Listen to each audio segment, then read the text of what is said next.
شروع اللہ کا نام لے کر جو بڑا مہربان نہایت رحم والا ہے۔ حامیم عین سین قاف۔ اللہ غالب و دانا اسی طرح تمہاری طرف ہدایات بھیجتا ہے جس طرح تم سے پہلے لوگوں کی طرف وہی بھیجتا رہا ہے۔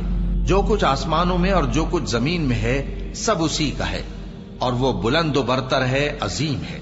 قریب ہے کہ آسمان اوپر سے پھٹ پڑیں اور فرشتے اپنے پروردگار کی تعریف کے ساتھ اس کی تسبیح کرتے رہتے، اور جو لوگ زمین میں ہیں ان کے لیے معافی مانگتے رہتے ہیں۔ سن رکھو کہ اللہ بخشنے والا مہربان ہے، اور جن لوگوں نے اس کے سوا کارساز بنا رکھے ہیں اللہ ان پر نگراں ہے اور تم ان پر داروغہ نہیں ہو۔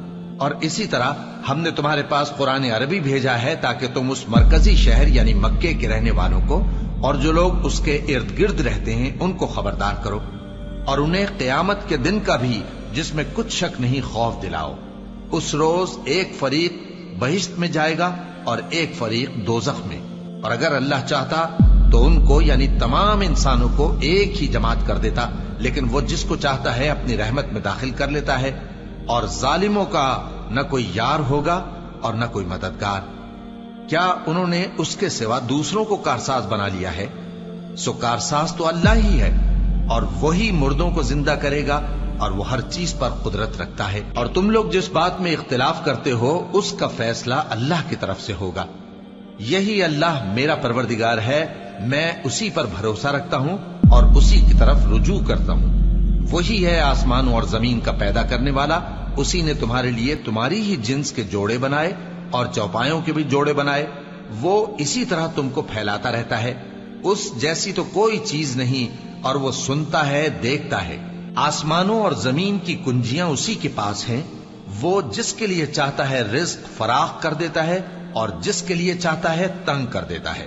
بے شک وہ ہر چیز سے واقف ہے۔ اس نے تمہارے لیے دین کا وہی رستہ مقرر کیا جس کے اختیار کرنے کا نوح کو حکم دیا تھا، اور جس کی اے نبی ہم نے تمہاری طرف وہی بھیجی ہے، اور جس کا ابراہیم اور موسیٰ اور عیسیٰ کو حکم دیا تھا، وہ یہ کہ دین کو قائم رکھنا اور اس میں پھوٹ نہ ڈالنا۔ جس چیز کی طرف تم مشرکوں کو بلاتے ہو وہ ان کو ناگوار گزرتی ہے۔ اللہ جس کو چاہتا ہے اپنی بارگاہ میں برگزیدہ کر لیتا ہے، اور جو اس کی طرف رجوع کرے اسے اپنی طرف کے رستے پر چلا دیتا ہے۔ اور وہ لوگ جو الگ الگ ہو گئے تو علم حق آ چکنے کے بعد آپس کی ضد سے ہوئے، اور اگر تمہارے پروردگار کی طرف سے ایک وقت مقرر تک کے لیے بات نہ ٹھہر چکی ہوتی تو ان میں فیصلہ کر دیا جاتا، اور جو لوگ ان کے بعد اللہ کی کتاب کے وارث ہوئے وہ اس کی طرف سے بڑے بھاری شک میں ہیں۔